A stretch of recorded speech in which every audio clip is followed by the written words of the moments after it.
Vale, perfecto. Bueno, entonces arrancamos. Mil gracias por conectarse. La idea es, aunque el nombre suene un poco cliché y suena a las mismas charlas que todo el mundo está dando durante la pandemia, les prometo que vamos a hacerlo un poco diferente y no vamos a caer en ese cliché que todo el mundo está cayendo de tratar de decir qué hacer y que el mundo cambió. Pues es obvio que el mundo cambió, el mundo no va a volver a ser el mismo nunca o al menos en muchos años. Entonces, más bien en lo que me quiero enfocar hoy es contarles un poco este concepto que me encanta, que son los modelos mentales, que ya les voy a explicar qué es, y algunas, y más que respuestas, es algunas preguntas que creo que son valiosas que nos llevemos pues, de esta charla para pensar cómo afrontar este año tan rudo que todos estamos viviendo. Y creo que esos modelos mentales de los que les voy a contar al final se pueden permear pues tanto en una mentalidad y en la vida cotidiana, como también en nuestras empresas y en los productos de nuestras empresas, independientemente si somos empresarios o empleados o lo que sea. Estos modelos mentales nos pueden ayudar a construir resiliencia, que creo que es súper importante en estos tiempos. Entonces, bueno, les prometo que lo haré lo menos cliché posible. La agenda es esta. Primero es entender qué es un modelo mental y por qué es útil, y después vamos a hablar de 4 modelos mentales. El primero es algo que se llama el problema del agente principal, el segundo se llama señal versus ruido, así lo llamo yo, el tercero es las apuestas asimétricas y el cuarto es el concepto de interés compuesto. Entonces, primero que todo, aclaremos qué es un modelo mental y por qué es útil y por qué es importante. Este concepto se puso muy de moda en los últimos años, pero no es más que simplemente un marco de pensamiento que nos ayuda a tomar un concepto complejo de alguna disciplina y volverlo algo sencillo para que lo podamos aplicar en nuestra vida y nuestro trabajo. Cuando me refiero a alguna disciplina, puede ser la química, la psicología, la filosofía, la economía, etcétera. Que justamente este concepto se volvió súper popular por este señor. Creo que en agosto del año pasado tuve mi primera charla de Futurist y también había slides de Charlie Munger, pero no importa trillarlo porque este señor es un ídolo máximo mío y de mucha gente que le gustan los negocios, las inversiones y ¿por qué es mi ídolo? Porque este señor no solamente es uno de los inversionistas más exitosos de la historia, junto con su compañero de inversiones que es Warren Buffett, y son de los inversionistas más exitosos de la historia y de los empresarios más respetados en Estados Unidos y en el mundo, pero más que su éxito económico y su éxito empresarial, lo interesante de este señor es la forma como ve la vida.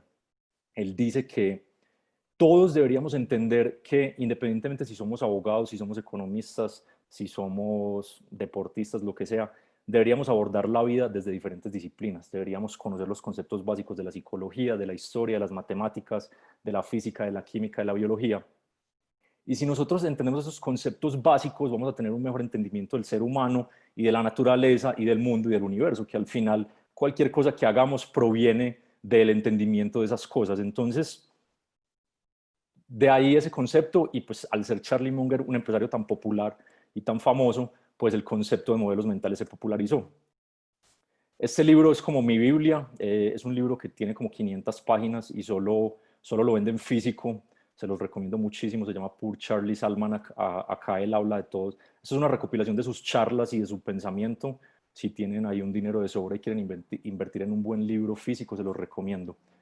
Y solo lo venden físico porque está lleno de ilustraciones y está súper bien hecho. De hecho, me pareció súper curioso. Mi ilustración favorita es cuando cuentan que Charlie, cuando era pequeño, criaba hámsters y ganaba dinero vendiéndoselos a sus amigos y así criaba más hámsters. Entonces, el marco de toda esta conversación proviene de este concepto de los modelos mentales. Y pasa algo curioso, y a mí me pasa personalmente. Yo entendí esto hace pocos años, cuando a muchos nos pasa que en el colegio o en la universidad terminamos odiando algunas materias o algunas disciplinas. Yo personalmente odiaba la filosofía, la física y la química, pero no por la disciplina como tal, sino por los profesores que me tocaron en el colegio que eran desastrosos. Entonces, desafortunadamente por eso, y echándole la culpa a ellos, pues antes en el pasado, me alejé mucho de esas disciplinas y las dejé a un lado. Y en los últimos años leyendo bastante de estos temas, pues le he cogido amor a todas estas disciplinas y a este concepto de pensar de una manera multidisciplinaria. Entonces, les recomiendo mucho que conozcan un poco más sobre Charlie. Y ahora que entendemos el contexto de por qué son importantes los modelos mentales y por qué son útiles, les traigo 4 que provienen de diferentes disciplinas como la teoría probabilística, como la economía, etcétera. Entonces este primero proviene justamente de la microeconomía, de la teoría de juegos, pues del campo económico, y se llama el problema del agente principal. Es muy sencillo. Lo que dice esta teoría es que en cualquier transacción económica o en cualquier contexto hay dos tipos de jugadores: el principal y el agente. El principal, para que simplifiquemos el concepto, no es más que el dueño de algún proyecto o el dueño de alguna empresa. El principal es el que se encarga de contratar a la gente para que la gente ejecute un proyecto o un trabajo. Entonces el principal es el dueño de la empresa y el agente son los empleados.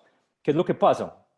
Que en el mundo real la mayoría de estos contextos tienen un problema, y es que los incentivos entre el principal y el agente están desalineados.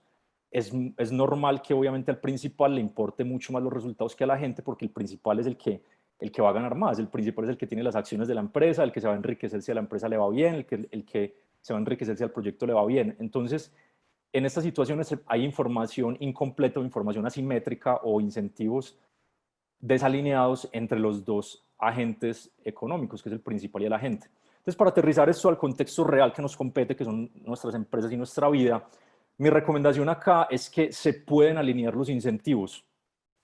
Y acá traigo algunas recomendaciones de cómo, si somos emprendedores, si somos empresarios, si tenemos empresas o si somos los dueños de algún proyecto, podemos alinear los incentivos con nuestros agentes. Y si ustedes son empleados o si están trabajando en algún proyecto que le tienen que responder a alguien, cómo ustedes como agente también pueden alinear incentivos. Entonces, primero, el principal, ¿cómo puede alinear objetivos? Pues hay que ser creativos. Muchas empresas en esta época les está tocando despedir gente, les está tocando bajar salarios, les está tocando cerrar sus empresas. Si ustedes están en esa situación o incluso si no lo están, ustedes son empresarios, seamos creativos. ¿Por qué no repartir un porcentaje pequeño de las utilidades anuales o de las ventas anuales entre todos los empleados, por ejemplo? Eso es un incentivo. Si les van a bajar los salarios, repartan utilidades o repartan un porcentaje pequeño de las ventas o de las ventas futuras. Otro incentivo que es muy común en las empresas de tecnología, pero en las empresas tradicionales desafortunadamente no, es darles equity a los empleados, hacerlos accionistas.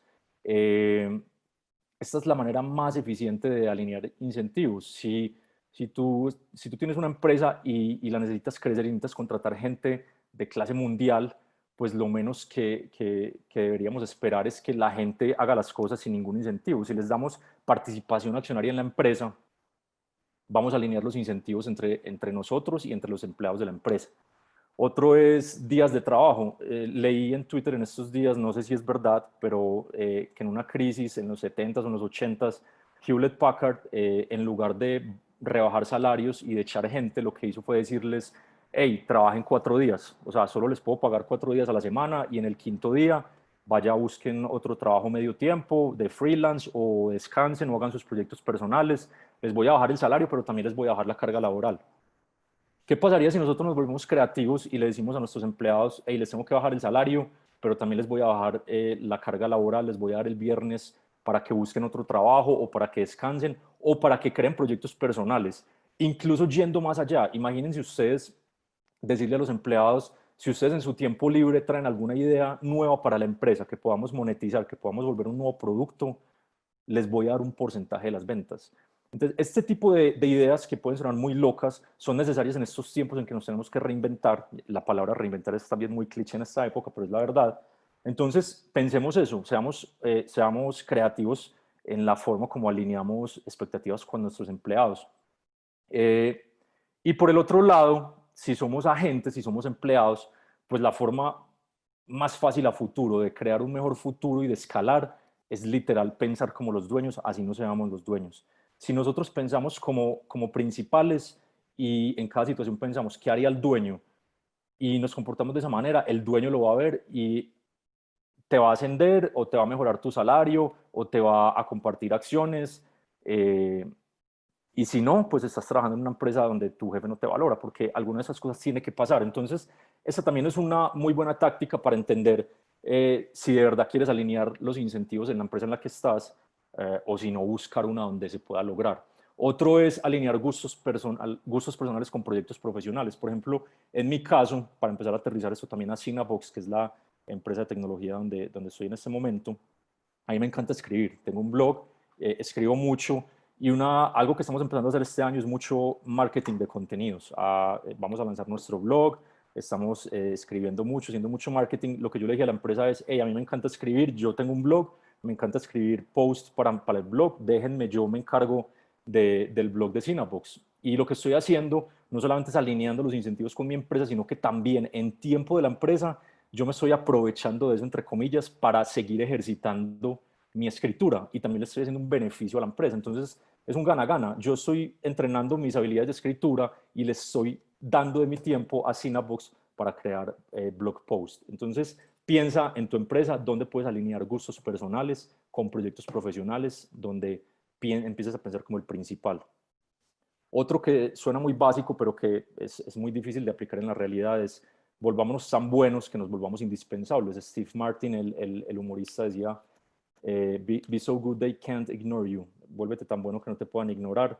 Y es eso, es volvernos indispensables. Para conectar eso con el siguiente bullet, Scott Adams, que es un caricaturista gringo muy famoso, que tiene una caricatura que se llama Dilbert, él dice que estar en el 1% en alguna disciplina es súper difícil, es casi imposible. O sea, es casi imposible ser Michael Jordan, es casi imposible ser Messi o Cristiano Ronaldo, es casi imposible ser Bill Gates o el ejemplo que quieran, pero no es tan difícil estar en el top 25% en diferentes áreas. Entonces, por ejemplo, él dice, yo no soy el mejor dibujante, yo no soy el mejor haciendo marketing, yo no soy el mejor haciendo chistes, ni soy el mejor en los negocios, pero sí soy muy bueno, lo suficientemente bueno en las 4 cosas. Yo puedo hacer caricaturas graciosas, yo sé cómo hacer marketing de mi caricatura, yo estudié un MBA y sé hacer negocios, sé hacer marketing, etcétera, tengo contactos y así tuve éxito combinando 4 o 5 habilidades que me gustan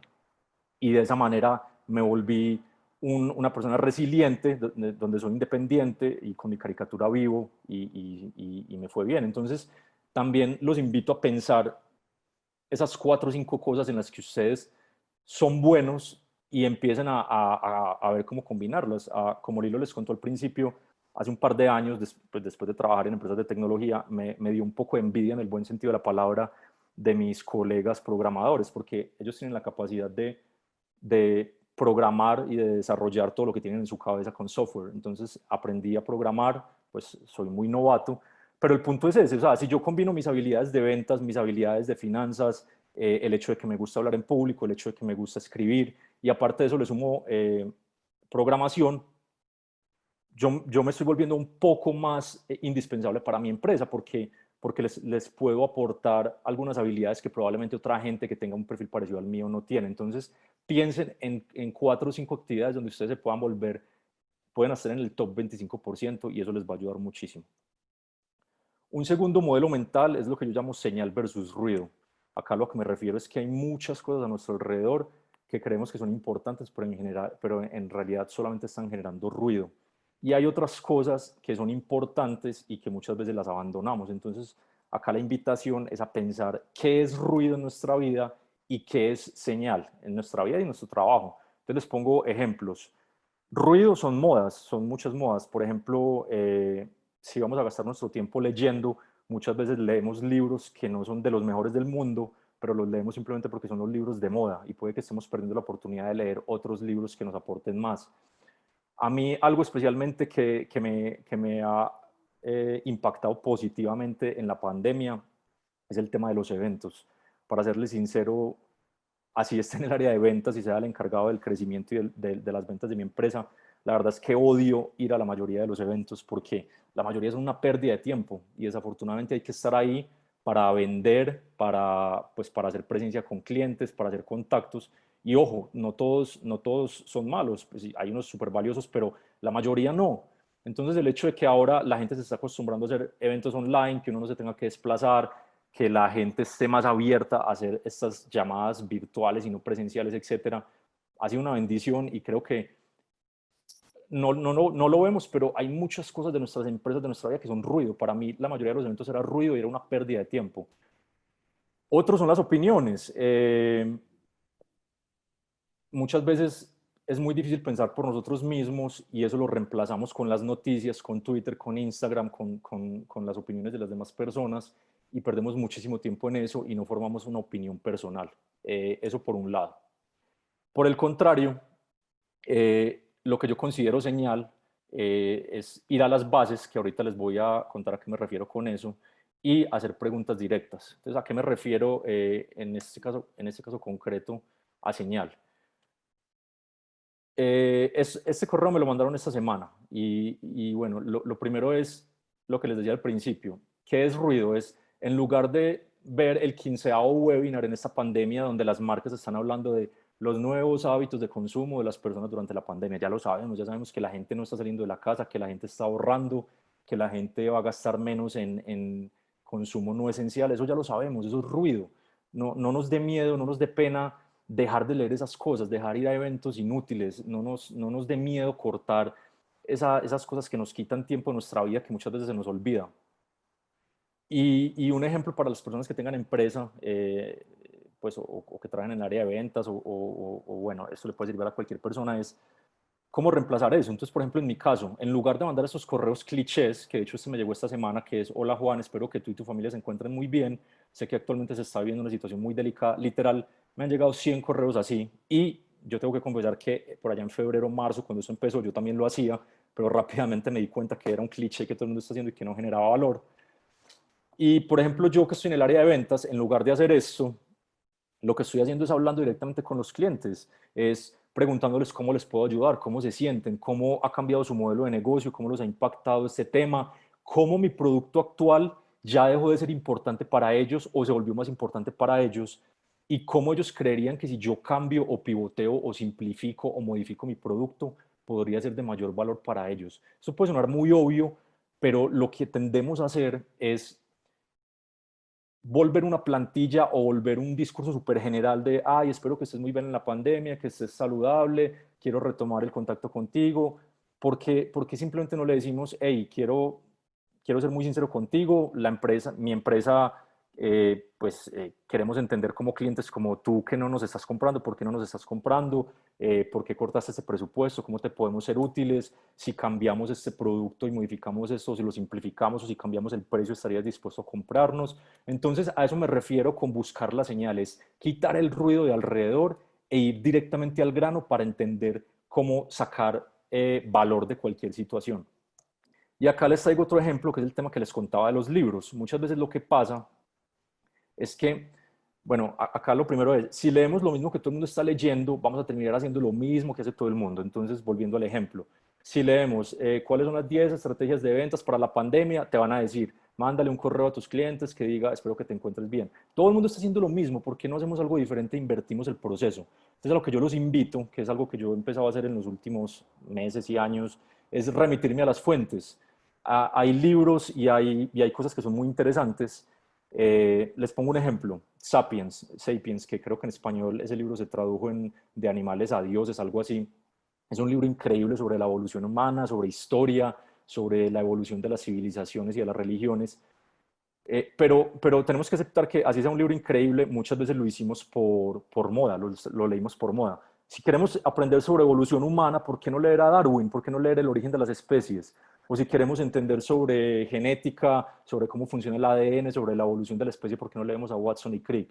Si queremos entender de economía, ¿por qué leer 20 periódicos de finanzas al día? ¿Por qué leer 20 blogs o irnos a LinkedIn o a Twitter, donde, con todo respeto, si hay alguno acá periodista, pero donde el 95% de los periodistas no sabe lo que está hablando? Porque en vez de hacer eso, no leer a Adam Smith? O si queremos aprender de física, ¿por qué no leemos a Newton? Si ustedes están interesados en las criptomonedas o en Bitcoin y en ese mundo, y solo leen blogs o solo leen Twitter y no han leído el white paper de Satoshi Nakamoto, que fue la persona que creó Bitcoin, que se supone que es un apodo y no sabemos quién es. El white paper de Bitcoin son 7 páginas, es súper sencillo de leer y te da un contexto de cómo funciona Bitcoin y cómo funciona blockchain. Si queremos entender de economía comportamental, dejemos un ruido atrás y vayamos a la raíz, vayamos a donde Daniel Kahneman, que fue el que empezó con estas teorías. Entonces, mi punto acá es, y lo que les decía al principio, a mí personalmente me pasaba que odiaba algunas disciplinas en el colegio por X motivos, como por ejemplo porque tenía sesgos con algunos profesores, porque creía que estos libros eran difíciles de leer, etcétera. Pero eso no sucede. Estos libros son más fáciles de leer de lo que creen. Estoy leyendo El origen de las especies y me está encantando. Ojo, yo no me inventé eso. A un gran mentor le escuché eso que decía, ¿por qué no vamos a la fuente? Si, ¿por qué no nos quedamos solamente leyendo Sapiens? ¿Por qué no vamos a Charles Darwin para entender desde el principio la evolución humana? Entonces, a eso es a lo que los invito, a dejar a un lado el ruido y vayamos directamente a la señal de las cosas, a la base de las cosas, y luego de que leamos las bases y las fuentes, formemos por nuestra propia cuenta un criterio y una opinión. Eso nos va a ayudar a ser más resilientes y a tener empresas y productos más resilientes también. El tercero son las apuestas asimétricas. Si yo les dijera que hay un evento que tiene el 90% de probabilidad de que suceda y hay otro evento de que tiene el 10% de probabilidades de que suceda, pues uno a primera vista cuando ve eso, uno dice, pues yo apostaría por el evento que tiene 90% de probabilidad de que suceda, yo le pondría plata a ese evento. Pero acá lo que se nos olvida, que es un concepto que también nos enseñan en el colegio, en la universidad, los que estudiamos algo relacionado con eso, es que la probabilidad como tal no importa si no va atada a un contexto y a un resultado. ¿A qué me refiero? Esto es un caso real de Cinnabox, obviamente no con números reales, pero eso es un ejercicio que nosotros hacemos y es, miren, por ejemplo, el ejemplo de arriba, en nuestros esfuerzos de marketing o de generación de leads, nosotros vendemos un producto que es para clientes muy grandes, para corporativos tipo Coca-Cola, etcétera. Obviamente es muy difícil llegarle a esas empresas. Estoy poniendo ejemplos, pero hay un 90% de probabilidad de que cualquier esfuerzo que se haga para venderle algo a Coca-Cola se pierda. Es decir, un 90% de probabilidad de que el cliente no nos compre. Pero hay un 10% de probabilidad de que sí. Entonces, cuando nosotros estamos hablando de probabilidades, tenemos que contextualizarlo en un outcome y en una expectativa. Entonces, en este caso, digamos, ustedes venden un producto que si ustedes logran que ese cliente les diga que sí, así sea solamente un 10% de probabilidad, el outcome va a ser que ustedes van a facturar $20,000. Y el material de marketing o el esfuerzo de ventas que ustedes están haciendo les va a costar $500. A primera vista, diríamos, pues no sé, es que 90% es una probabilidad muy alta de que no pase nada. Yo prefiero ahorrarme esos $500 y gastármelos en otra cosa. Pero si hacemos esta matemática y multiplicamos el outcome por la probabilidad, eso nos va a dar unas expectativas. Y si sacamos la suma de esas expectativas, en este caso es un outcome positivo. En este caso es muy arriesgado porque es un 90% de probabilidad de que gastemos $500 y no pase nada, pero ya sabemos que si Coca-Cola nos compra, al menos nos va a comprar $20,000, entonces es un esfuerzo que vale la pena. Este tipo de ejercicios de apuestas asimétricas lo estamos haciendo mucho en Cinnabox y eso es a lo que yo los invito en la vida. Busquen esos espacios en la vida donde haya apuestas asimétricas, donde haya un riesgo, independientemente si es grande o pequeño, un riesgo conocido, y si así el riesgo sea alto, si el outcome es en órdenes de magnitud superior a ese riesgo, entonces piensen que probablemente sí valga la pena. Es decir, busquen esas situaciones en la vida laboral y personal donde haya apuestas asimétricas para hacer. Entonces sálganse de ese canal de tratar de hacer apuestas uno a uno, que si apuestas 100, ganas 100.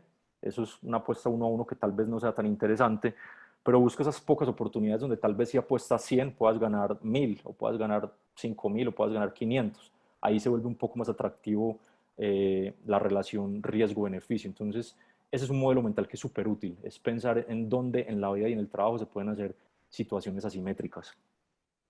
Y por último, un concepto que viene también obviamente de las finanzas es el tema del interés compuesto. Eh, el interés compuesto, digamos que lo asociamos a temas financieros. Si yo abro una cuenta de ahorros o invierto en algún producto financiero y me dicen y yo invierto $1,000 y me dicen que el interés es 10% anual, quiere decir que al final del primer año yo voy a tener $1,100. Pero la magia del interés compuesto es que justamente se va, no sé cómo se dice en español, componiendo en el tiempo, y ya para el segundo año tu interés del 10% no va a ser sobre $1,000, va a ser sobre $1,100. Y tu interés para el tercer año va a ser el resultado de $1,100 más el 10% más el 10% del tercer año. Entonces, la magia del interés compuesto es eso, que un esfuerzo que empieza lineal eventualmente se vuelve exponencial. Entonces, Albert Einstein, que no sé si la frase sí es de él, pero creo que sí, decía que los que no entienden el interés, los que entienden el interés se lo ganan y los que no lo entienden lo pagan. Eh, entonces, esto es súper valioso y esto lo podemos sacar de las finanzas y llevarlo a cualquier escenario. Entonces, para ponerles otro ejemplo concreto con Synabox, algo que nos dimos cuenta hace poco y que obviamente como a la mayoría de las empresas la pandemia nos ha afectado en ventas, no tanto como otras empresas, pero sí nos ha afectado, es bueno, cómo empezamos con estrategias creativas y qué está pasando. Miremos todo el proceso de ventas y una de las cosas que nos dimos cuenta es que, es que nunca hacíamos entrenamientos internos, nos faltaba hacer simulaciones de, por ejemplo, yo vendiendo, decirle a algún compañero mío interno pues de la empresa que se haga pasar por el cliente y entrenarnos, hacer entrenamientos internos como si fuera una carrera. Tengo un amigo que es maratonista y le escuché esta frase que al parecer es súper famosa entre deportistas y maratonistas, que es que las medallas se ganan en los entrenamientos y se recogen en la carrera. Es decir, uno se entrena, va generando interés compuesto en esas actividades y eventualmente hay un resultado que probablemente va a ser exponencial. En este caso, nuestra apuesta con Synabox, con esos entrenamientos internos, es justamente eso, es entender qué parte de la presentación comercial que le estamos haciendo al cliente estamos haciendo bien, en qué estamos fallando, cuáles slides de la propuesta funcionan, cuáles slides no funcionan, cuáles correos se están convirtiendo clientes, cuáles correos no tenemos ninguna respuesta, si la forma como estamos fraseando el producto y la empresa está funcionando, está teniendo resultado. Entonces, en este caso, este paralelo que estoy haciendo es que esfuerzos que se hagan al inicio, al principio van a generar retornos lineales, pero con el tiempo puede que generen retornos exponenciales. Algo pequeño, algún esfuerzo que hagamos, puede generar un impacto gigante sin darnos cuenta. Entonces, esa es la otra invitación, es piensen qué cosas de su vida, de su trabajo, en su producto, los features de su producto, ustedes pueden empezar a implementar que al principio puede que no genere rendimientos, como esta grafiquita de la derecha puede que no genere rendimientos al principio, después empieza a generar rendimientos lineales y eventualmente con el tiempo eso se vuelve una bola de nieve y empieza a generar rendimientos exponenciales. En resumen, para resumir los 4 modelos mentales, en principio es alinear los incentivos y siempre piensa en cualquier situación en la que estés, si tú eres el agente o tú eres el principal. Y cómo, si tú eres dueño de empresa o empresario, alinear los incentivos con el principal, y si tú eres el agente, cómo alineas los incentivos con el principal y piensas como el principal. Si tú piensas como el principal, eventualmente en la vida te vas a volver principal. El segundo es ignorar el ruido y buscar las señales. La mejor decisión que yo he podido tomar en mi vida desde hace como 3 años es dejar de ver noticias, eh, o bueno, reducirlas en un 95%. Nadie, pues que yo sepa, nadie se ha muerto por dejar de leer noticias. Obviamente hay que mantenerse enterado, pero entérense con las fuentes, no con los noticieros ni con los periódicos, sino que vayan a las fuentes de las cosas. Eh, Otro es busca apuestas asimétricas en tu vida y en tu trabajo. Creo que se quedó bien explicado, pero es eso, recuerden que así no parezca, no siempre los beneficios están atados a los riesgos. Es decir, muchas veces el riesgo es mucho menor a los beneficios, pero no lo vemos porque estamos cableados para pensar que siempre el nivel de riesgo tiene que ser proporcional al nivel perdón, que el nivel de beneficio tiene que ser proporcional al nivel de riesgo, y eso no es así siempre. A veces con un poco riesgo, con un riesgo controlado, podemos tener rendimientos exponenciales, muchos mayores rendimientos asimétricos, mucho mayores a los riesgos. Y por último, que también tiene un poco de relación con esto, es el tema del interés compuesto. Miren en qué situaciones de su vida diarias o de su trabajo, los retornos de hacer eso constantemente, de hacerlo diariamente, puede generar retornos exponenciales. Un ejemplo muy cliché, pero que es verdad, es por ejemplo hacer ejercicio. Si nosotros hacemos ejercicio durante 20, 30, 40 años, probablemente cuando lleguemos a los 70, 80 años vamos a estar más saludables que una persona que nunca hizo ejercicio. Entonces los invito a buscar esas situaciones en su vida. Y por último, pues algunas fuentes que me encantan. Hay un blog que se llama Farnham Street, que justamente este señor es, su ídolo máximo también es Charlie Munger, y hace como 10 años empezó a escribir sobre modelos mentales, sobre formas de tomar mejores decisiones. Entonces se los recomiendo a ojo cerrado. Dos cuentas de Twitter que me gustan mucho. Una es Naval, que es un emprendedor de Silicon Valley que se llama Naval Ravikant. Es el CEO de AngelList, una empresa que admiro mucho. Síganlo en Twitter, es genial, y busquen sus podcasts. Y otra cuenta que se llama Visualize Value, que es el que hace estos dibujitos, que también como que simplifica conceptos complejos en gráficas sencillas, entonces también se los recomiendo mucho. Y bueno, lo que les contaba de los libros, pues Charlie Munger, los invito a que lean más sobre este señor que ya tiene 95 años y sigue dando de qué hablar y sigue súper lúcido, un completo ídolo. Nassim Taleb, que escribe sus libros en español, no sé cómo se llaman, creo que El Cisne Negro y Full by Randomness, Skin in the Game, todos los libros de él súper recomendados. Él era una persona que trabajaba en finanzas y después se volvió escritor y critica muchísimo justamente a los economistas y a los periodistas y a mucha gente que nunca pone la piel en el juego y habla de las cosas. Es decir, un periodista que nunca ha montado una empresa o nunca trabaja en una empresa y habla de negocios, eso no tiene mucho sentido. Entonces habla mucho de cómo aprender a separar el ruido de la señal. Y Farnham Street, que también tiene libros, también se los recomiendo mucho. Y bueno, si me quieren escribir y hablar de algo de esto que vimos hoy, tienen alguna pregunta, ahí está mi email para que tomen un pantallazo. Tengo un blog que retomé este año, juanes.blog, y si me quieren seguir en Twitter, @juanesbravoa. Entonces, bueno, muchísimas gracias.